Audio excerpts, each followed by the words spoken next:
दिक्कत ये है कि जिन्होंने खुद कुछ नहीं किया होता तो वो दूसरे को भी उसी चश्मे से देखते हैं। ताज्जुब इनको इस बात का होना चाहिए कि आज़ादी के 75 साल के बाद भी अगर देश में विकास के कार्यों को लेकर, रोजगार को लेकर अभी भी आपको सवाल पूछने पड़ रहे हैं इसका मतलब तो यही है ना कि एक लंबे समय तक आपका शासनकाल होने के बावजूद आप कुछ नहीं कर पाए।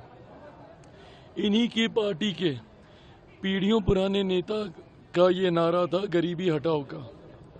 क्यों नहीं हट गई गरीबी? अगर आज आपको कुछ लोगों से इतनी चिढ़ मच रही है तो आपने उस समय में इक्वल डिस्ट्रीब्यूशन ऑफ वेल्थ पे क्यों नहीं काम किया? क्यों नहीं आपने इस तरीके का इकोसिस्टम तैयार किया कि समाज के हर वर्ग का बराबरी से उत्थान हो? इसी सामाजिक न्याय की लड़ाई हम लोग भी लड़ते रहे। बहरहाल, आज जब आप ये सवाल उठाते हैं और आप चिंताएं जाहिर करते हैं कि ये नहीं हुआ, वो नहीं हुआ, कहीं ना कहीं बाकी की सारी उंगलियां आप अपनी तरफ ही उठा के बताते हैं।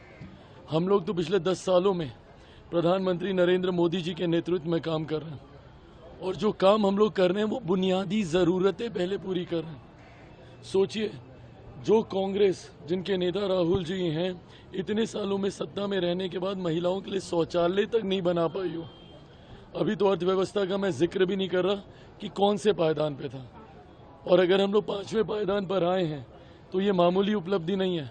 अगले 5 सालों में देश की अर्थव्यवस्था दुनिया की तीसरी सबसे बड़ी अर्थव्यवस्था बनने जा रही है, ये भी मामूली उपलब्धि नहीं है। और अर्थव्यवस्था से अर्थशास्त्रियों से जुड़ा ही विषय नहीं होता ना। जब देश की अर्थव्यवस्था मजबूत होती है, राज्यों का राजस्व बढ़ता है, प्रति व्यक्ति आय में इजाफा होने लगता है। इस दिशा में हमारी सरकार काम कर रही है, पर दिक्कत यह है कि जिन्होंने खुद अपनी विफलताओं के चश्मे पहने हो उन्हें दूसरों का कार्य दिखेगा नहीं। बेला हो चाहे झारखंड हो, क्या देख रहे हैं? अभी बेलागंज से ही आ रहा हूँ। इससे पहले सुबह झारखंड की अलग अलग विधानसभाओं में कार्यक्रम था जिसमें मुख्यतः भाजपा की ही सारी सीटों पे मैंने प्रचार किया। चतरा जो मेरी अपनी सीट है गठबंधन के तहत, उस पर कल हम लोग का रोड शो है।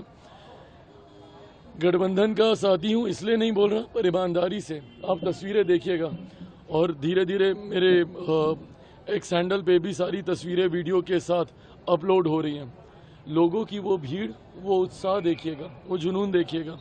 ये अपने में बताने के लिए काफ़ी है कि ना सिर्फ बिहार की ये चारों सीटें हम लोग जीतने जा रहे हैं, बल्कि झारखंड में भी इस बार एनडीए की सरकार बनने जा रही है। आने वाले दिनों में महाराष्ट्र का भी कार्यक्रम लगेगा, बट जितना संगठन के माध्यम से फीडबैक आ रहा है, महाराष्ट्र में भी हम लोग की सरकार बनने जा रही है। लोग हरियाणा के वक्त भी काफ़ी बातें करते थे, पर हरियाणा के परिणामों ने सबको दिखा दिया कि दुष्प्रचार करने से नहीं होगा, मेहनत करने से होगा। जो मेहनत एनडीए का हर एक घटक दल कर रहा है, और मैं मानता हूं कि ये परिणामों में भी देखने को मिलेगा।